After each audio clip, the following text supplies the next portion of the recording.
Bonjour, mesdames et messieurs de la presse, nous allons parler de Minembwe, la commune rurale de Minembwe. Pour cela, il faut inscrire ça dans un cadre, le cadre juridique. Ce sera le premier point. Le deuxième point, ça va concerner les faits. Comment les faits se sont déroulés. En fait, je n'aurais pas parlé, en tout cas pas dans ces circonstances. J'ai choisi de parler. Je serai très lent et je lirai, quitte à ce que j'expose plus tard, sommairement, parce que le sujet est très technique. Et je vais l'aborder techniquement, juridiquement, même si je ne suis pas juriste. Je n'allais pas parler, mais mon nom a été longtemps cité par des journalistes, des hommes politiques, de mauvaise foi, dans un sens ou dans un autre. Il fallait que je parle pour clarifier les choses d'une part, mais aussi pour mobiliser la population, parce que ce qui nous arrive est très grave. Le premier point, c'est le cadre juridique. Quel est le siège de la matière?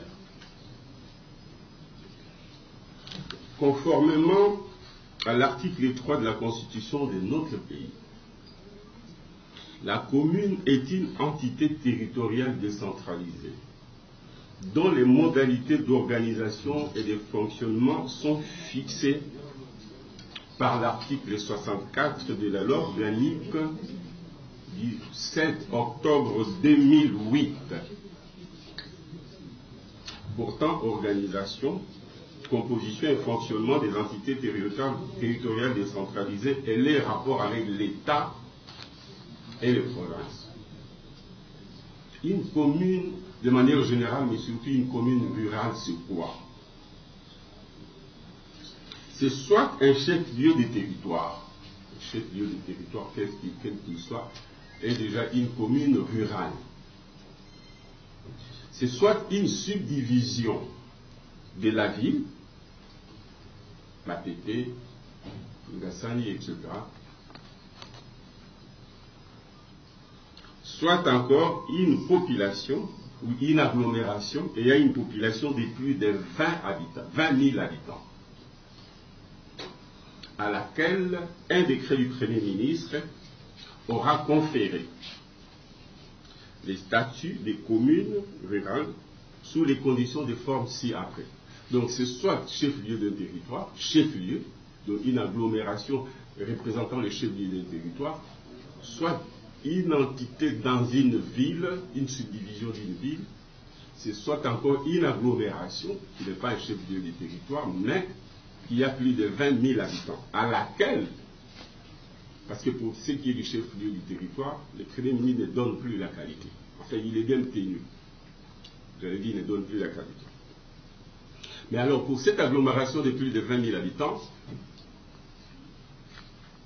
le Premier ministre, par un décret, confère à celle-ci les statuts de communes rurales, mais sous des conditions de forme. La première condition, ça doit être sur proposition du Premier ministre, plutôt du ministre ayant les compétences dans les affaires intérieures. La deuxième condition de forme, c'est après avis conforme de l'Assemblée provinciale compétente. Nous sommes dans les Kivu et il fallait donc un avis de conformité de l'Assemblée provinciale du Sud-Kivu. Enfin, un deuxième point qui explique aussi les rapports entre les autres entités qui ne sont pas des communes rurales, c'est les chefs-lieux des secteurs ou des chefferies qui ne peut pas être une entité ou une agglomération appelée commune rurale. Donc le chef-lieu d'un secteur ou d'une chefferie ne peut pas être érigé en commune rurale. Ça, c'est le cadre juridique. Maintenant, quels sont les faits? Comment les choses se sont passées en ce qui concerne Minembwe? Le 9 juin 2009, le gouverneur de la province du Sud-Kivu propose à l'Assemblée provinciale du Sud-Kivu l'érection de certaines agglomérations de la province du Sud-Kivu en commune. C'est le gouverneur du Sud-Kivu qui propose à l'Assemblée provinciale pour qu'elle donne son avis conforme. Par sa recommandation, 17 octobre 2009. Elle était saisie, l'Assemblée provinciale du Sud Kivu, en juin 2009 par le gouverneur. Et elle se prononce le 7 octobre 2009, plus ou moins 4 mois après. Elle se prononce en donnant son avis conforme sur les agglomérations à ériger en ville et en commune dans la province du Sud Kivu. L'agglomération de Minembwe n'est pas reprise dans l'avis conforme en 2009. C'est fondant sur cet avis conforme et sur proposition du ministre de l'Intérieur. Je vous ai dit que le Premier ministre, pour signer la proposition, doit venir du ministre compétent en la matière. Ici, c'est le ministre des Affaires intérieures. Donc, sur cet avis conforme et sur proposition du ministre de l'Intérieur, le Premier ministre Adolphe Muzito confère les statuts des villes et des communes à certaines agglomérations de la province du Sud Kivu, à l'exclusion notamment de Minembwe. Et cela se passe en 2012, février.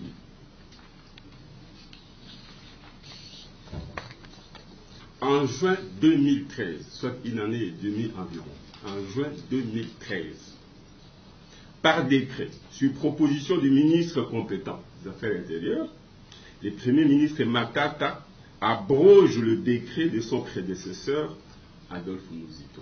Une année après, le décret de M. Muzito est abrogé par un autre de M. Matata, qui à la place prend un autre décret, qui abroge le premier. Il reprend dans les visas, vu, l'avis conforme de l'Assemblée provinciale du Sud Kivu, avis qui a servi de soubassement à M. Muzito pour son décret, lui il reprend les mêmes avis et confère les statuts des villes et des communes à certaines agglomérations de la province du Sud Kivu, en incluant Minembwe, dont les frontières sont du reste fixées dans ce même décret.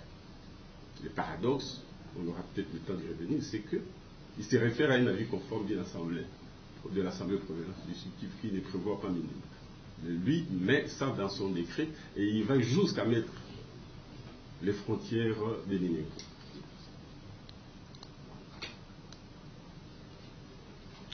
Par décret du 22 juillet 2015, nous étions en 2012, 2013, maintenant on est en 2015. 2012 c'est Muzito, 2013 c'est le décret de Matata, et maintenant on est en 2015, en juillet. Le Premier ministre Matata décide de surseoir à l'exécution de certaines dispositions de décrets évoqués si haut, du 13 juin 2013 dans son propre décret. Donc il décide de surseoir à l'exécution de son propre décret une année après, j'imagine, non, 2 ans après ou 3 ans, 2 ans après. Nous passons à un 4e décret, c'est celui de mai 2018. Le Premier ministre Bruno Tshibala, sur proposition des ministres Henri Mova et Azarias Roubera, décide de lever la surséance de l'exécution des dispositions de tous les décrets visés. Il prend un autre décret, M. Tshibala, il dit on lève la surséance qui frappelle le décret de M. Matata, on le réactive. Par son arrêté, maintenant on passe à l'arrêté, du 20 novembre 2018, se fondant sur la mesure des levées des surséances et sur le décret du 13 juin 2012, du Premier ministre Matata, ainsi réactivé parce qu'on a levé la surséance de ces décrets-là, lui-même. Quelque part, vous parliez de Minembwe comme un arbre qui cache la forêt. Vous, en tant que homme de franc parler, est-ce que vous pouvez nous dire de cet arbre-là qui cache la forêt? Qu'est-ce que vous vouliez dire au fait, en réalité, par rapport à cela? Et puis, deuxième question, vous parliez du parallélisme des formes pour rapporter ces décrets. Est-ce que le fait que le chef de l'État ait seulement dit verbalement qu'il a annulé donc, tout ce qui s'est passé jusqu'ici, je reprends ses propres mots, ce n'est pas une manière de flouer les Congolais, sachant que dans une certaine mesure, entre guillemets, les Congolais sont naïfs, et que par après, tout ce qui s'est passé à Minembwe va continuer de... Minembwe, c'est un arbre. Dans une très grande forêt, que Minembwe cache. Donc nous nous intéressons seulement à Minembwe, alors que la plupart des communes sont victimes, des communautés locales. Les provinces sont victimes du pouvoir central en ce qu'on leur enlève les ressources. On leur enlève les patrimoines. Les terres appartiennent au pouvoir central. Vous vous souvenez que j'ai été dans les Kwango pour relever une contradiction de mon point de vue qui voulait que des vaches étaient venues de l'Est pour s'installer dans les Bandundu, dans les Kwango, sans que les communautés locales aient été saisies et sans qu'elles soient d'accord. Les gens ont tendance à penser que j'étais contre le fait que c'était des toutis. Ça peut être ça, mais principalement, c'est pas ça. C'était le problème qui veut que l'État s'empare de toutes les terres, il prive aux communautés locales leurs terres, ne leur donne pas de titres à cet effet, parce qu'il n'y a jamais eu inventaire. Là-bas, l'ordre Bakajik a dit que l'État est propriétaire du sol et du sous-sol. Mais elle prévoit que l'État devait se partager ses terres avec les communautés locales, pour qu'on distingue d'une part les terres de l'État, d'autre part les terres des communautés locales, soit comme propriétaires, soit comme concessionnaires perpétuels, afin que les communautés locales jouissent de leurs droits, y compris en accueillant les Tutsis qui viennent pour négocier avec ces autorités-là, pour s'associer éventuellement avec leur accord, afin qu'on crée un capitalisme national qui montre au commencement d'État, il y avait des communautés qui avaient la féodalité, il y avait des terres, et qui rentrent dans le capitalisme avec des développements en s'associant d'autres investisseurs qui viennent de l'Est, de l'Ouest, du Nord et de l'Europe.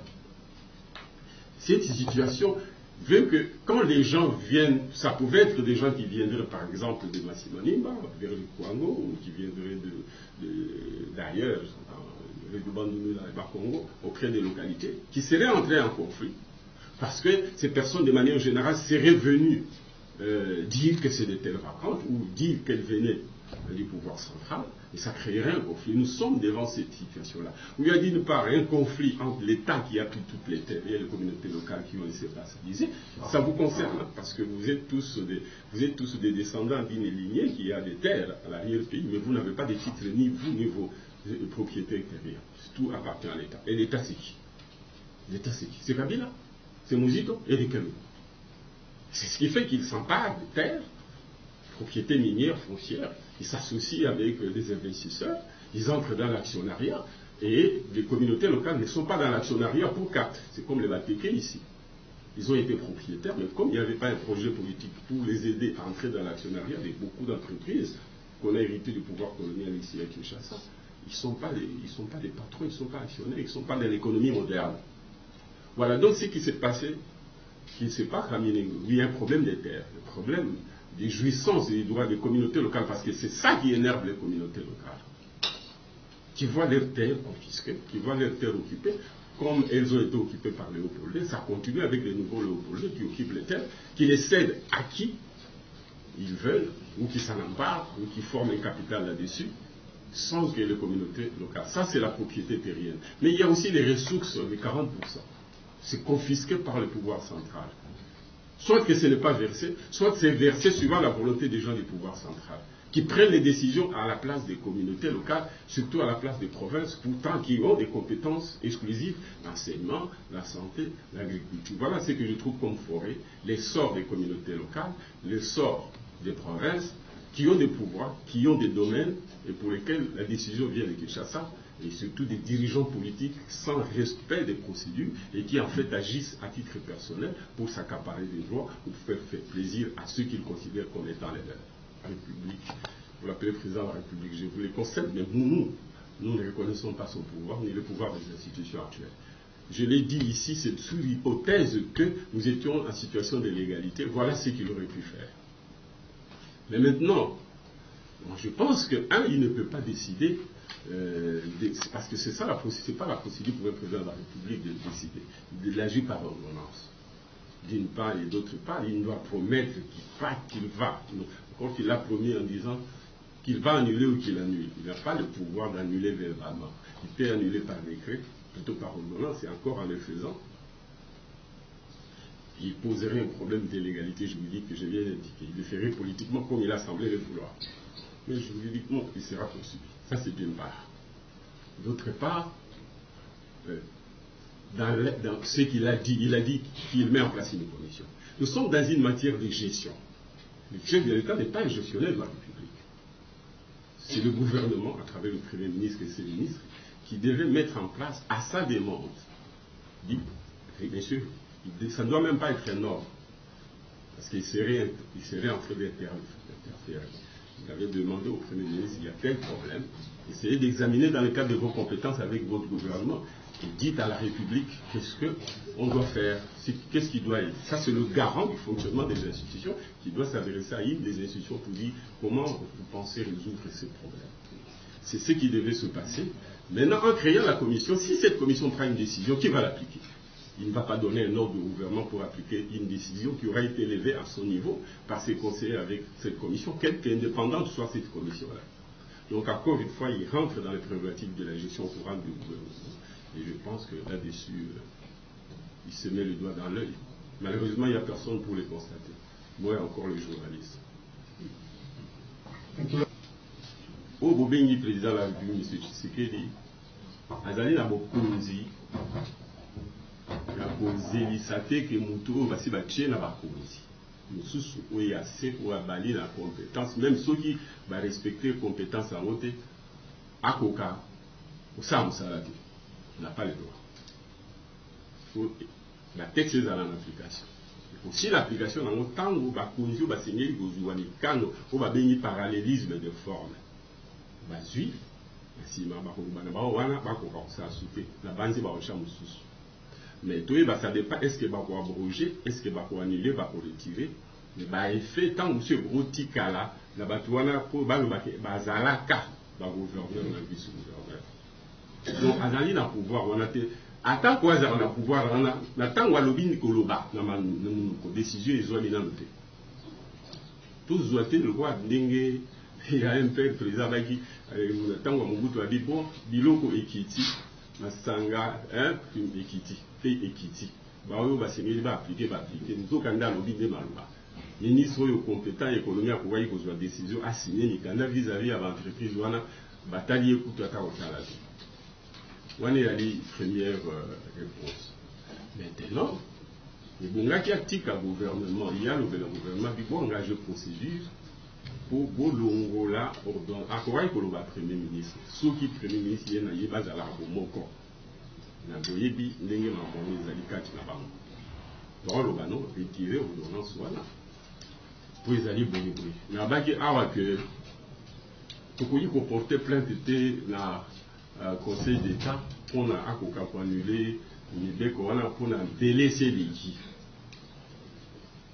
donc etikali kaka premier ministre azwa décret mosusu oyo ekozala aretire oyo ya batata mpo oyo yango ezonga parce que so baretire to il est à retirer au voilà et ni kolobake et kozala quoi les tikala kozala te yanga ndeka mutu kotika parce que ba décret mibale yanga ina yayi ba wana musu bazoi décréter na sens ya kocha ba yemo matata ça ils sont dans tous les partis de sorte que les juifs sont toujours au pouvoir bien qu'ils soient une minorité. Il n'y a pas de minorité au Congo, tout le monde est minoritaire ou tout le monde est majoritaire. Ce que nous cherchons c'est la majorité politique, pas de majorité ethnique. Et que si vous êtes comme communauté dans tous les partis politiques, vous serez toujours dans la majorité. Donc, bango ke bazala ko bundela kaka mwa munoko na bango wana yune eza ko débisser la bango makabo ko débisser ba congolais. Donc en résumé la koyi koloba ndenge wana ne sika wana. Nengo et je dis que je ne suis pas dans des considérations morales, psychologique ou idéologique, je suis dans une considération juridique pour constater que le droit a été énervé. Point. Les restes, on peut en débattre par la suite. Si vous avez des crimes, vous avez commis une sous ya non qui vous avez bien, ils ont un problème, ils ont un peu de libre. Alors il faut pas retirer, si vous retirer, il y a des zones. Les zones sauf les ou bien bailler aux hommes par la suite en respectant la procédure. Mais sur la question des fonds, il faut que bailler que ici quand on est allé na mikakatano mingi ba pouvoir solo la na ba communauté. Na limite que ba communauté kuno bazali bazana souci à mabele. Ba boy ba boto la ba mabele. Mutu ali boso ba boto la mabongo mabele za so ba to chassa. Auto signer ba contrat minier, ba contrat foncier, auto permettre ba to kabola bango kati na bango. Moi, je vous ai dit les vaches dans les Bas-Congo. Ce n'est pas le type qui est venu là. C'est les gens de Kinshasa qui l'ont fait venir et qui considèrent comme Léopold II que ma belle ya Kwango, et ça, Bango va te chasser.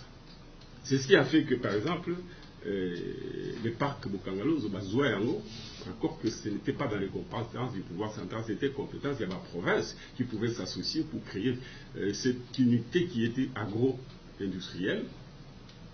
Mais on n'a pas associé le communautaire ni dans la décision ni dans le partenariat.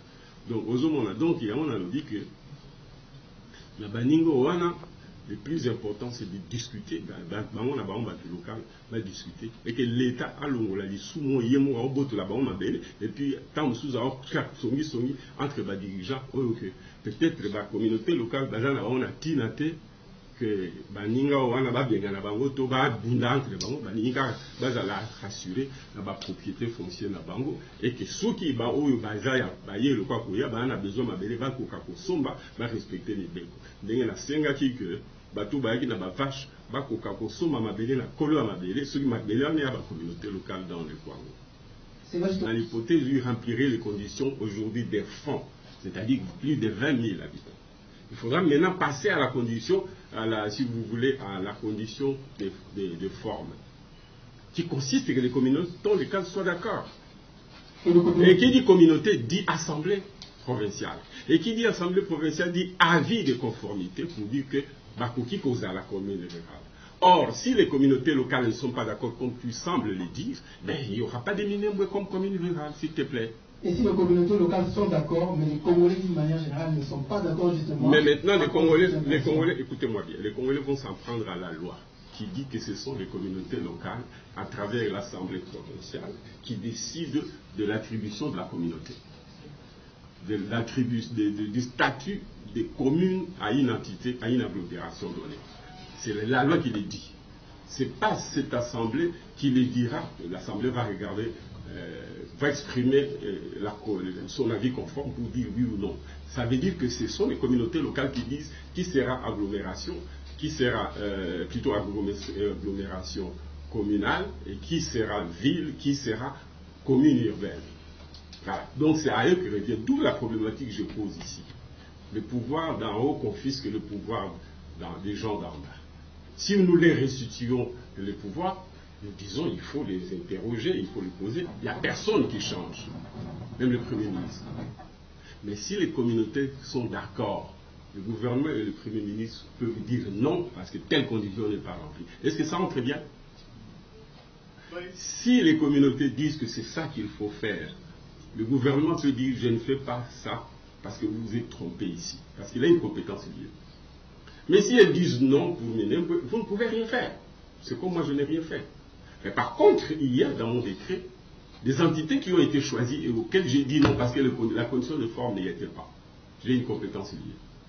Si vous avez compris ça, vous avez compris le reste. Oui, oui. Ok, si on dit ministre de la population.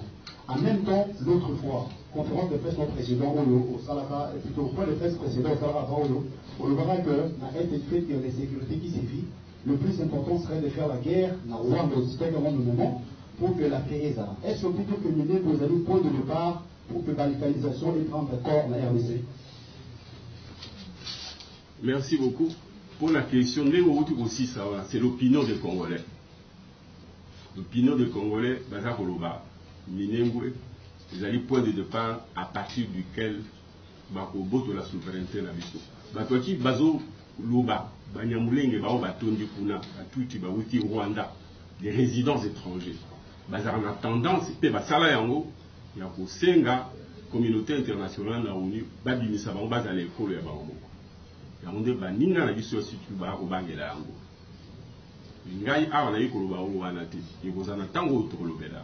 Ngai koloba ke nembu na ndenge ba komisi yango commune rurale, les ali mbeba, basali yango na ndenge longo banite. Basali yango frauduleusement. C'est une fraude juridique. Ça cache quelque chose. Je suis à ce niveau-là. Deuxièmement, Naza Koloba, c'est l'arbre. Pour Makambongo, ils allaient un peu partout dans le Congo et ça comprend plusieurs volets. Il y a beaucoup de la Bokonzi. Batouba de Bissot Dikolo, tout décidé, na place à Batou, sans que tu aies la réalité dans le Bango. texte illégal et promettre que pour commune ezala il faut ba kolo mabele bangonde bami bimi ça va le baké tous arabes boye ba commune boye ba secteur boye ba chefferie boye bino à partir ya capital pour décider en mot tant que tout comme ko décider la place de la bango mais contre volonté de la bango. C'est un problème général qui concerne la confiscation par l'État.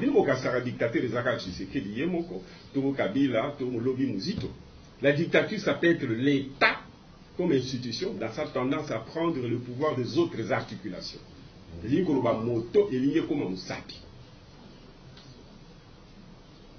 Tant que quand Moussapi moto c'est ça que je dis, l'arbre, c'est le doigt qui est un arbre, la forêt c'est l'ensemble du corps. Et il y a plusieurs doigts, plusieurs parties du corps qui souffrent du fait que le cerveau, quand on soigne il faut soigner les sapi mobimba. Mais sous quand il faut soigner le cerveau, c'est-à-dire l'État. C'est un État légitime, c'est un État constitué par ceux qui confisquent le pouvoir, qui ont hérité ça de la part de Léopold II. La centralisation du pouvoir, c'est un héritage colonial qui a continué jusqu'à ces jours avec le pouvoir central. Mobutu a centralisé, Kabila a centralisé, tout le monde a centralisé la gestion des ressources, la gestion du patrimoine minier, la gestion de la forêt. Vous voyez ça? Moi, j'ai participé à ça, même si à titre personnel, je peux montrer que j'ai donné beaucoup plus d'argent aux provinces que personne avant, ni après moi. Ça, c'est les saluts individuels, les péchés individuels. Mais globalement, je les mets en tant qu'élite, mais si on va faire un salaire comme parfaitement. On a donc un peu pour dire que tout le problème, il y a dictature. Les arrêtés que Moto a la dictature face à la vous avez fait système, il y a un mauvais dans la dictature face à reste, il y a l'articulation dans Yango. C'est ça que j'appelle la forêt.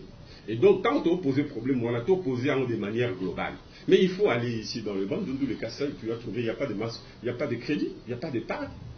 Notre épargne représente combien par rapport à la masse monétaire? Notre épargne représente combien par rapport au PIB et les crédits qui est distribué? Parce que qui dit crédit dit investissement dit développement. Est-ce qu'il y a un crédit dans ce pays? Mais est-ce que d'abord dans le système monétaire, il y a un crédit à court, à moyen et à long terme? Et à travers le pays, quand vous regardez dans le système monétaire, la centralisation du crédit fait que Kinshasa a lui seul à 70% du crédit à l'économie et des masses monétaires. Le reste des provinces, en commençant par les Katanga, c'est partage de 30%. C'est des problèmes liés à la gestion centralisée de la monnaie, des dépenses de l'État, etc. Donc c'est des problèmes à côté de celui-là et qui concernent toutes les provinces. C'est pourquoi j'ai dit l'arbre qui cache la forêt. Quand j'ai parlé du Rwanda, oui, mais le Rwanda nous fait la guerre. Les Rwandais nous déstabilisent. Les Rwandais volent nos richesses. Le petit Rwanda, c'est un pays très pauvre. Mais on dit, bon, il est riche parce qu'on veut nous énerver, nous embêter, nous les Congolais. Quel est le PIB du Rwanda? C'est 12 milliards de dollars. Nous, on est à 66 milliards. Rapporté à la population, 12 milliards divisé par 12 millions d'habitants, ils ont 1000 dollars par tête d'habitants. Nous, 66 milliards divisé ou 60 milliards divisé par 100 millions de Congolais, nous avons 600 dollars par Congolais. Donc nous avons même pas la moitié mais en global, vous savez, la Chine c'est 10 000 dollars par tête d'habitant. L'Europe c'est 50 000 dollars par tête d'habitant. Les Chinois ils sont deuxième. Pourquoi? Parce que c'est un PIB qu'il faut multiplier par 1,5 milliard de population. Donc un volume costaud, le roi va aider par tête d'habitant va manquer. Lui soit un gros PIB par rapport au Rwanda, mais le roi va manquer par individu, ils sont au-dessus du seuil de pauvreté, mais ils sont pauvres. C'est un petit pays pauvre qui sera toujours pauvre parce qu'ils n'ont pas de minerais et puis ils sont moins nombreux.